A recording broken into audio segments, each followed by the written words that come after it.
सड़क में चलता एक शख्स जिसके हाथों में रोती बिलखती नवजात बच्ची है। उस शख्स की हालत देखकर उसके हालात का अंदाजा अपने आप हो जाता है। घिसे पिटे कपड़े और उन कपड़ों के छेदों से झांकती हुई गरीबी, लगता है कब से उनको खाना नसीब नहीं हुआ। अचानक एक अनाथ आश्रम आता है। वो शख्स वहाँ रुकता है, उस बच्ची को रोता बिलखता गेट में छोड़ देता है और वहाँ से रवाना हो जाता है।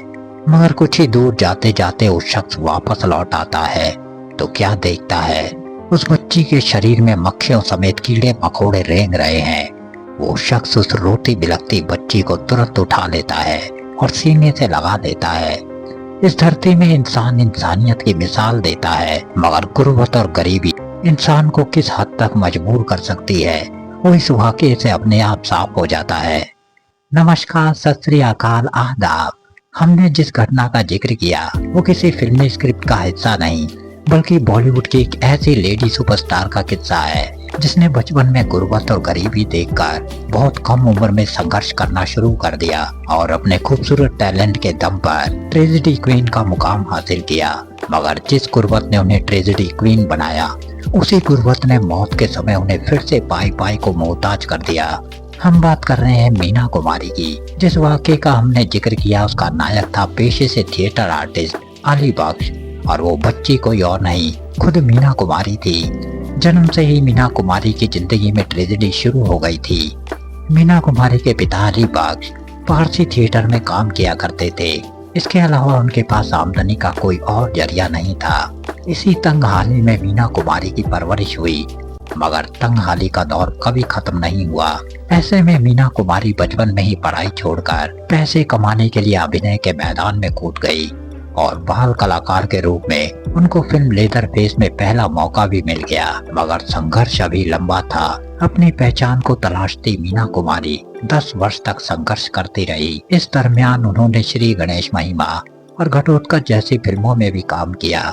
1952 में विजय भट्ट की फिल्म बैजू बावरा के बाद मीना कुमारी का इंतजार खत्म हुआ। फिल्म की कामयाबी के बाद बतौर अभिनेत्री मीना कुमारी को सफलता हासिल हुई।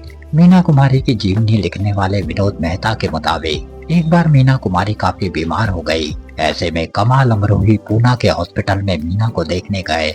इस पर मीना की बहन ने कमाल को शिकायत करते हुए बताया कि खाला जूस नहीं पी रही। इस पर कमाल ने जूस का गिलास अपने हाथों में लिया और मीना के सर को पलंग से उठाया और अपने हाथ से जूस पिलाया। कहा जाता है कि यहीं से दोनों के बीच नजदीकियों का दौर शुरू हो गया। शुरुआत चिट्ठियों से हुई। वो रोज एक दूसरे को खत लिखते, मगर वो भी बिना डाक टिकट के, और जब मिलते तो एक दूसरे को खत को थमा देते। 24 मई 1952 को मीना कुमारी ने कमाल अमरोही से शादी कर ली। लेकिन मीना कुमारी और कमाल अमरोही के वैवाहिक जीवन में कुछ दिनों बाद ही दरार दिखाई देनी शुरू हो गई। कमाल अमरोही ने मीना कुमारी को फिल्मों में काम करने की अनुमति तो दी, लेकिन उन पर 3 शर्तें लगाई।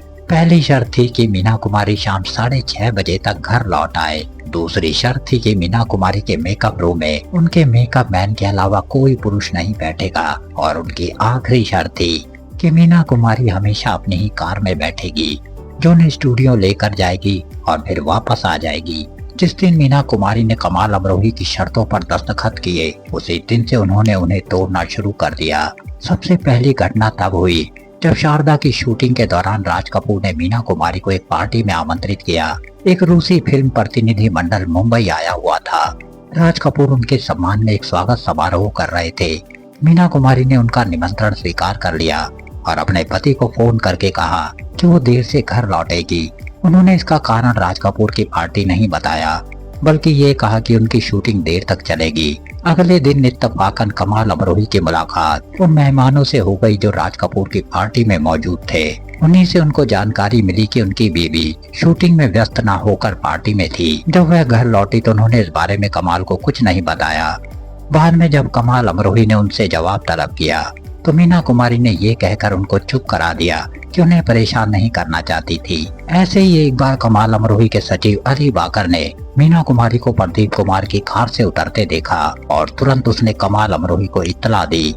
जैसे जैसे मीना कुमारी की शोहरत बुलंदियों को छूने लगी, दोनों की तल्खियों का दौर बढ़ता चला गया।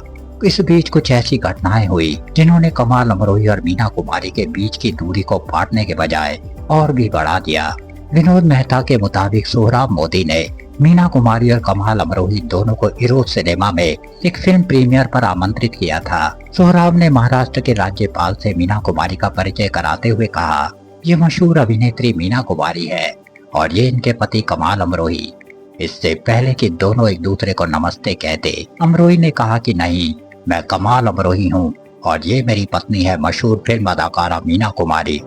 इतना कहकर वो गुस्से में सिनेमा हॉल से बाहर चले गए और मीना कुमारी को अकेले समारोह में रहना पड़ा।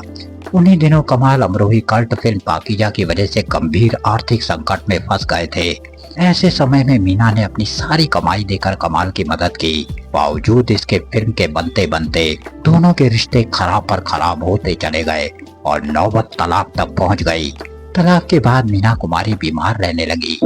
शौहर छूट चुका था और पैसों की भी तंगी शुरू हो चुकी थी। मीना कुमारी का नींद और चैन सब कुछ खत्म हो गया था। ऐसे में मीना कुमारी कई बीमारियों से ग्रस्त हो गई।